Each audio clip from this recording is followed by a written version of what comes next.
Well, hello again, everybody, and as you know, I'm always looking for things to make my layouts look unique.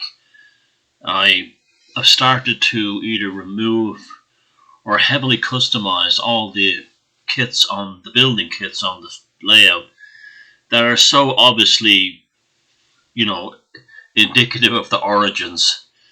This is one of the problems I found with a lot of layouts, especially in recent years. It's gotten worse that people are just buying kits, either Bungie build yourself or ready-made ones, and putting them without modifying them on the layout, so you get this kind of generic look to them.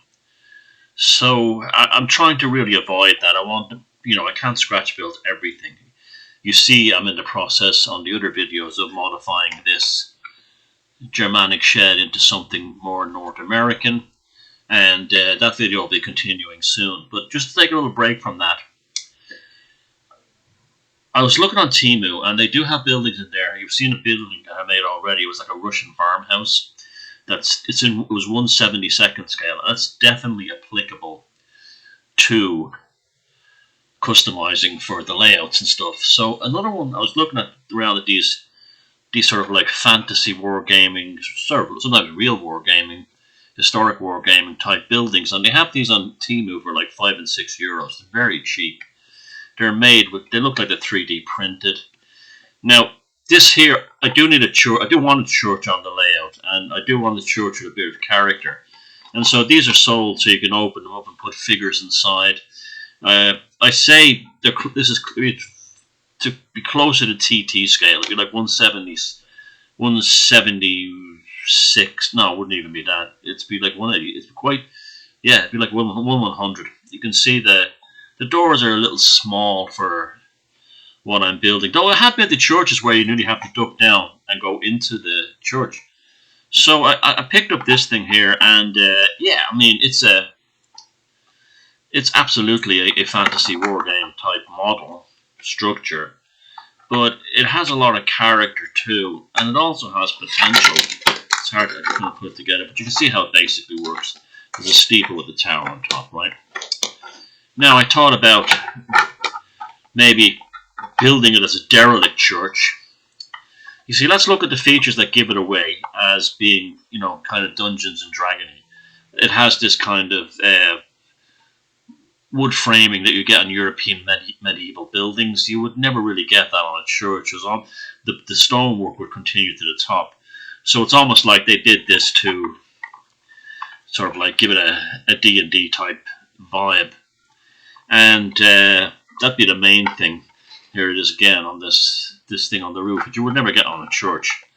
So I'm thinking that maybe I can build this as it is. And I was originally even thinking of like knocking the roof in, having a derelict church. But you do get follies, and you do get these buildings made by aristocrats and so on that are like this. They build their private churches on their private grounds, whatever.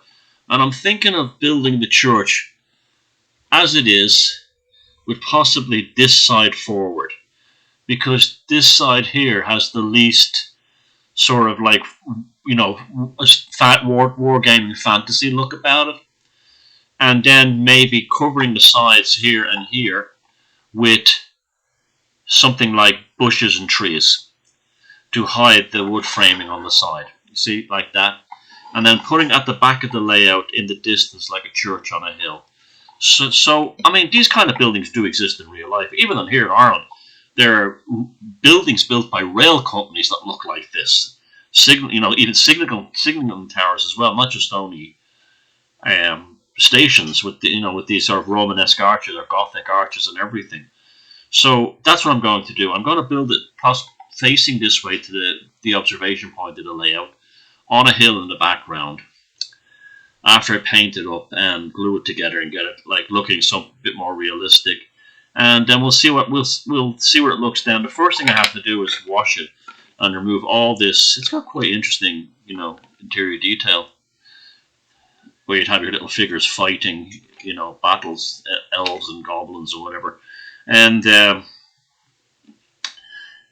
wash this mold release agent off it, because it is covered in, well, I don't know if it's a mold release agent. It looks 3D printed, so it's probably not a mold release agent. but it's definitely got this film on it. I want to wash that off. Okay, so yeah, let's see if we can do something with this. I think we can.